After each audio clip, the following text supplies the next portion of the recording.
the workload this summer quite a bit. Brent Spence Bridge project is entering the home stretch, and we get a midterm review tonight from drivers, emergency crews, and the folks doing the work. The Brent Spence Bridge project has snarled traffic on both sides of the river now for 6 weeks. It's been awful. Tonight, crews will begin the transition to the final phase. Local 12's Joe Webb is in Covington with what that means and when it might all be over. Joe.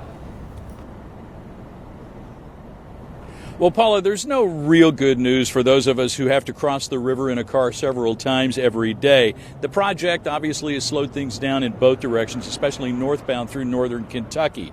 Saturday morning, tomorrow morning through Monday morning, southbound will be down to one lane.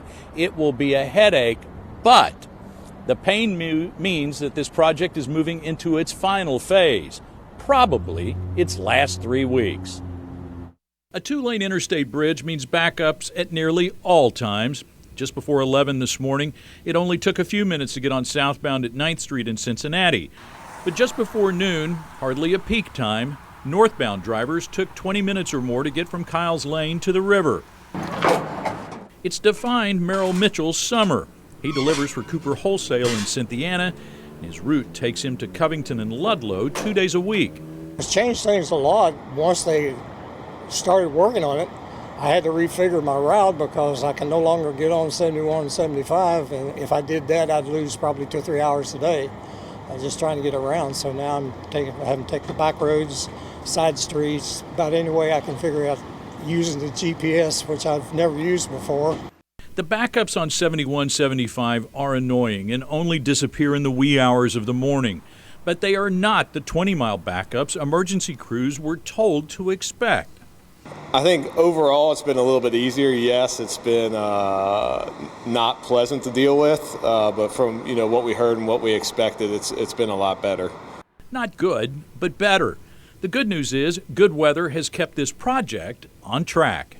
Great. Everything's on schedule. There's really nothing that we've encountered that's out of the ordinary, and we're right on schedule. And ready to transition to Phase 3 this weekend. For drivers, it means no more split traffic on the bridge. Everyone will be driving in the 2 easternmost lanes of the bridge. You still need to know your lane. Check our website, brentspence2017.org. Know where you're going to be and plan ahead. And we're still telling people, if you can, seek alternate routes. Now, I cross the river several times every day because of work, and for the first time in my life, and I've been driving across this bridge for more than 30 years, I've heeded the call to seek alternate routes and to change the time that I get on the bridge, and I have to tell you, it's worked. I should have listened before.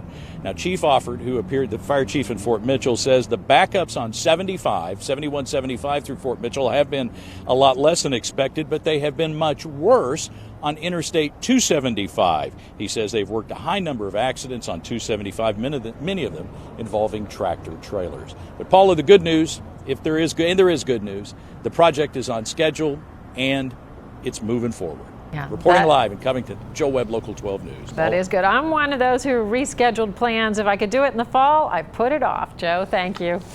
The major Brent Spence Bridge work, the work that requires lengthy lane closure, should wrap up in 3 weeks or so, again, weather permitting.